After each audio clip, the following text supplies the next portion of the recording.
expenses and pays the insurance, and they take care of the stipends and other part.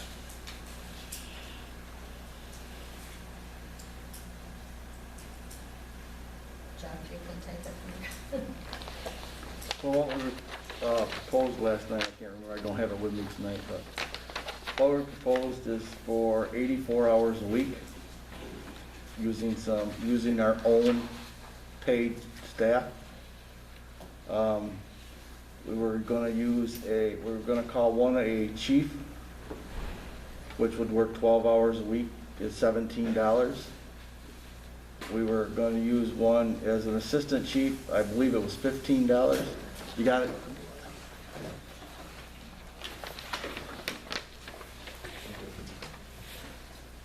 Okay.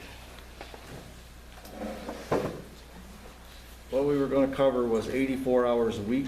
Oh, sorry, Joe. That's all right. And it was, we were 12 hours for an EMT chief, it's $17 an hour. Assistant chief EMT, 12 hours a week for $14.50 an hour, which would be $174. A $13 EMT for 60 hours, which would be made up of probably 3 or 4. If we have to do it that way, we will. That's $780 a week. So your subtotal is $1158 a week. And then you put in a factor of 1.5 for insurance and stuff, and you get a total of $69,264 for the year. And then we'd use a paid, or we would not, we'd use a volunteer driver. We just would pay the EMTs. And that's what we proposed to the board last night.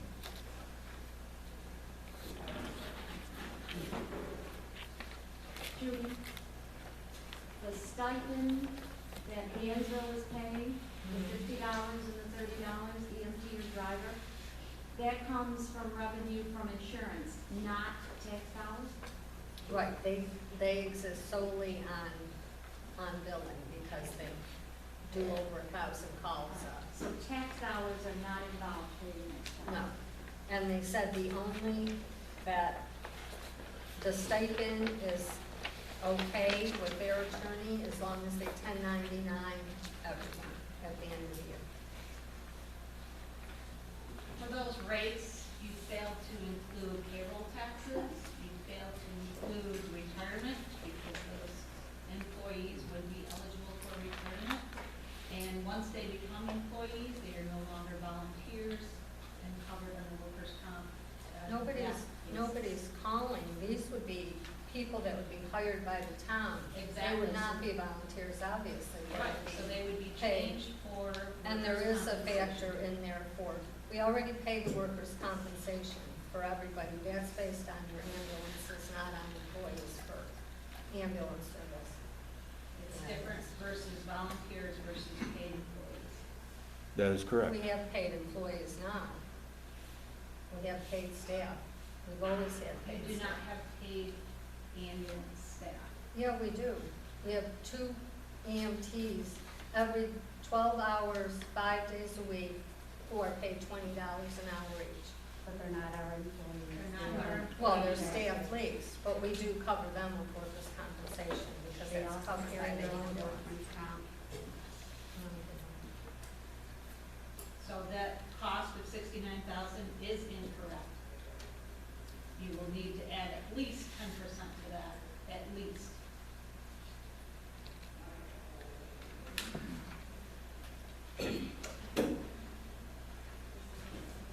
So are these volunteer drivers, they're gonna be good, they're not getting paid, right? As of right now, no, they will not be paid. Are they, is CVS going to charge, because these will be employees of the town, these 3 people, or how many Yep. we need. And then we're still paying CVS an amount of money too, correct? Right now, yes. Right now, and you don't, and you utilize that money to pay your volunteers something, reimburse them things. Yeah, they have a little reimbursement thing. Right. A lot of them don't take it. Right, but some do, so what? Right. And And that will continue even if you do this? No, Or you won't? no, because they'll be employees of the town. No, I'm talking about volunteers, your drivers and whatnot, though. They will want something, so you will continue with that. Maybe, I can't tell you that for sure right at the moment. But I would imagine that they'll stay on with their stipend deal. Your variance that was included, did you say that was 1.5% or 15%? 1.15%. So if that was 1.5%, based on the calculations you've given, it should be $1,158 a week. You multiply that by 52 weeks, that's 60.2K. They did 1.15%, not 1.5, Yeah. 1.15. So even if you do 1.15, you're taking into consideration 15% to get to that 69,000. It should be somewhere closer to 62,000, 61,000. Better yet. But if that's in the plan, it's incorrect. It should be corrected.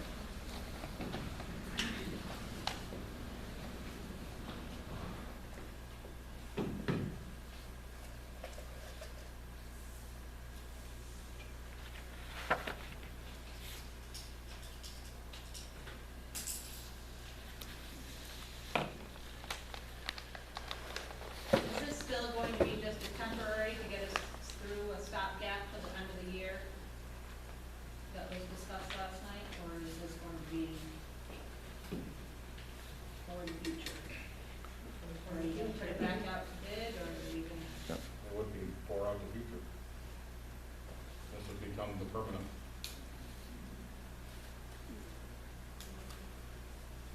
My thoughts on this would be that we'd use our volunteer staff until the first of the year, and then this would take over on the first. That would be what I'd like to do. There's a lot of stuff that's gotta be finalized, there's a lot of stuff that's gotta be made out, and Job it's, descriptions to advertise. that is correct. Civil service?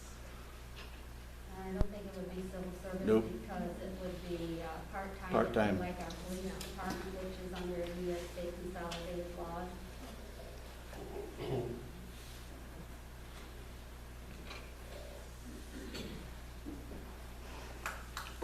You know, this isn't written in stone. I mean, it could be changed, you could cut it back, you could cut your hours back. You know, we just figured 84 hours is what we thought we'd like. Always cut it back a little bit if we wanted to. But then you wouldn't be covering every 24/7. That is correct. And you never know when there's that emergency, but you have others in the area, so. This is just a question that, so I thought the whole reason we went to pay to the contract was because CVAS could not cover as volunteers. Back So then, how will CVAS be able to cover the next 3 months as a stopgap? Because daytimes are the problem where CVS can't cover, and that's why we always had paid staff during the week But to cover. you just said that this would be for the next 3 months until the first of the year. Well, right now, they believe they can cover. right, yeah, right now they were asked that question and they said yes, they could cover that.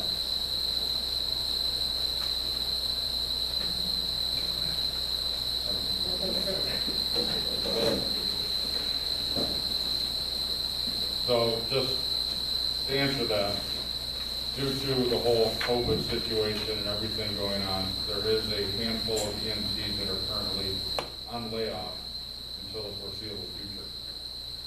So our daytime coverage right now, you basically have it until those few go back to work. Right. Could be next week, could be next month, could be 3 months, I don't know. Right now, CVS is covered.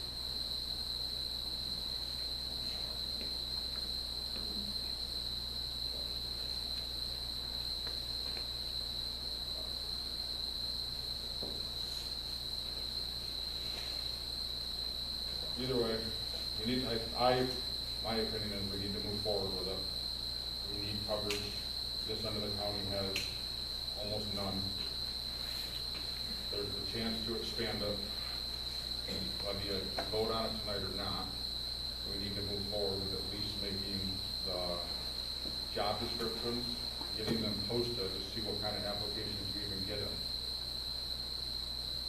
You get a ton of applications in, it might change the people's minds about who we have to choose from and what our options are.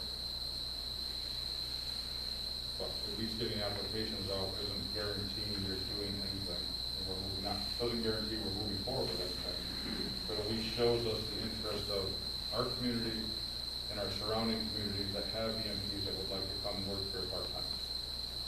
And I'm hoping we're all a little bit surprised with the amount we get in. I think we're going to get quite a few people have already said that would be interested. If the ones say that what they say, we should have plenty. Mike, would these be non-CVAS EMTs? No.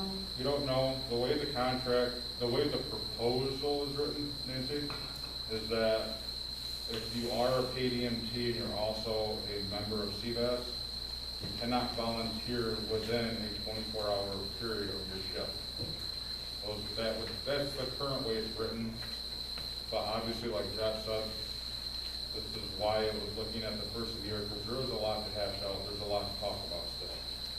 But my opinion before we go forward with this and waste a bunch of time, possibly, we should see if there's even interest in people working in the county.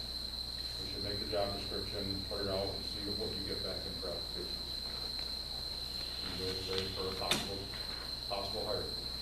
Not a I problem. don't think that hurts. Nope. That's my opinion.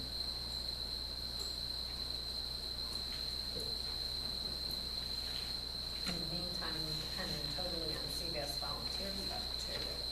Well, you're gonna be like that for the first year. Oh, yeah. Right, you're gonna be like it anyway. And we know that there might be calls that do get dropped.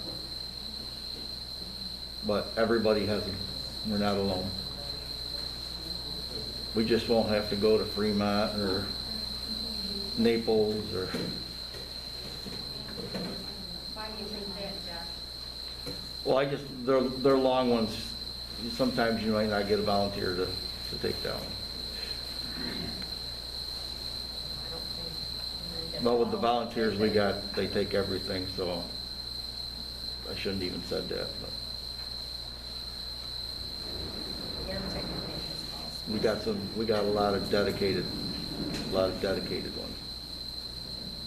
you want to make a motion, Mike, to put Well, does anybody else have any thoughts on this? I think it's still ridiculous that our tax dollars are paying for almost 50% of the calls outside of this district. Why I don't- should we have to support nobody? I don't disagree with that one bit, but unfortunately, with mutual aid agreements, it is what it is right If now. we had unpaid, we would be in the same boat as everybody else. Yep. And trust me, So- you'll be waiting a lot longer, like I said last night. You guys might not want an ambulance in this district, but I guarantee half the people in this room will be on Facebook within 10 minutes because the ambulance didn't show up to their house. That's a guarantee in here. Oh, yeah. So you can either pay a little bit of money and get the service, or you get no service. I already paid it, sir. And you're getting And it. we're paying for everybody else to have it. And that's why we're planning on approaching other districts. So Dansville doesn't use taxpayer money. That's No. not for sure. Well, the stipend comes from somewhere. They, what was explained to us was they use, the money that they get from the billing is what they divide between the village and this ambulance service that's in there as volunteer. And it's 60/40, it used to be 50/50, but the ambulance service needed more, so they went 60/40. They also said when the village buys its ambulances, it doesn't use the tax dollars, it uses that billing money. But they have more calls than we have here, even with the number that we pick up outside our district. I know it's unfair, but what I'd also like to see, if we go to this, we have a lot of collection sitting out there that we have not even attempted to collect. To the tune of $66 $6,000 over the last 4 years because people do not pay their copay. So you as taxpayers are also paying their copays. And also for those that don't pay their insurance, do not have insurance, you pay the whole shot. And when I last looked at it, there were 118 of those people. 39 weren't even in our district. So you're paying those also. And the board, and I'm blaming it on the board because they're the responsible party to oversee this district, has not collected one penny. Our billing agency calls these people, they send notices to these people, they do it 3 times and then it goes to collection. The town created a letter from the last attorney, but it's never been sent out. Yes, Jim? Who does our bill? It's called PAB. Okay, but they send it out 3 times, did you say? Three I don't times. hear very. 3 times they send it out, plus they make phone calls to the people. Okay, and then who does the collection? The town is supposed to. We did have it set up for an attorney to do it, and then he backed out because there was not enough money in it for him. And mind you, most of these are co-pays. These are your co-pays that you say you're going to pay when you pick your insurance. And it has been a problem, Jeff, and I know it for a fact, that our people on the rigs are telling the people, you don't have to pay your co-pay. That's soft billing, and Medicaid to fine us for it. So that needs to stop. And we need to collect it. Has anybody ever talked to the spring water whaling? I believe that is supposedly a volunteer deal with no tax dollars. Correct? Anybody talk to them? And about 30% what? of their cost. How they do that? Yeah? They do it, They do it just like we do with billing, but they don't collect tax dollars. They pay for everything themselves out of those revenues that they collect from their calls. All right, then I was not able to go to the meeting last night because of emergency, or I would have been there. I'm perplexed how 2 outfits do it with no tax dollars or 2 tax dollars. And we're crowding what? 400,000 with a proposed proposal? Our budget is $366,000 if I remember right. 366.5. Okay. I don't get it. And the other thing is, don't we have another ambulance company in this town? We have, you mean ALS? Yes. We have AMR, right, AMR it's called. So They are advanced life support. we're not dead in the water in case, so I am correct, there are 2 ambulance services in this town, correct? AMR or whatever they are, and, And the town of Cohocton. yes. Has anybody ever approached them about taking the whole thing over? We did probably, 4 years ago? Is that it, Nancy? My point is, yes, I want ambulance service, but the billing appears to be fairly decent done. But you're telling me there's been no collections done in 4 years? That's pretty sad, folks. I have to pay my way. I have the insurance. I have to pay my way. How come all these other loads aren't paying their way? My comment. A lot of money. That's a lot more money than we ever paid before this district ever was created. It was told to us that it was gonna be cheaper, and it's never been that. So, let me just give you, to answer some of your questions.